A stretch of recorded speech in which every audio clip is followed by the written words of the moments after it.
Supreme court audio leaks commission case में PDM जी अॻूणी हुकूमत जा अदालती बेंच ते एतराज़ रद्द करे छॾिया। अदालत 6 जून ते महफ़ूज़ कयल फ़ैसिलो 3 महीननि बाद ॿुधाए छॾियो।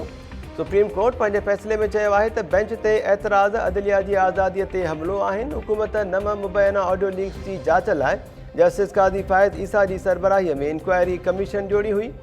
आबिद ज़ुबैरी कमीशन के चैलेंज कयो हो। अदालत ॿुधणीअ जे लाइ चीफ जस्टिस जी सरबराहीअ में 5 रुकनी बेंच जोड़ी हुई। बेंच में chief justice Umar Ata Bandial, justice Ijazul Ahsan, justice Munib Akhtar, justice Hasan Azhar, justice Shahid Waheed शामिल हुआ। अदालती बेंच केस जूं 2 ॿुधणियूं हलायूं ऐं ऑडियो लीक्स इंक्वायरी कमीशन खे कमु करण खां रोके छॾियो हो। अॻूणी हुकूमत 3 जजिस जी बेंच खां अलहदगी जे लाइ हिकु धार दरख़्वास्त बि दाख़िल कराई हुई।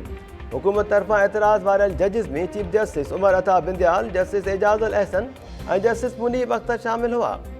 6 जून ते महफ़ूज़ कयल फ़ैसिलो 3 महीननि बाद अॼु जस्टिस एजाज़ुल अहसन पढ़ी ॿुधायो। बेंच जे 3 जजिस ते हुकूमती एतराज़ वारण वारी धार दरख़्वास्त बि ख़ारिज।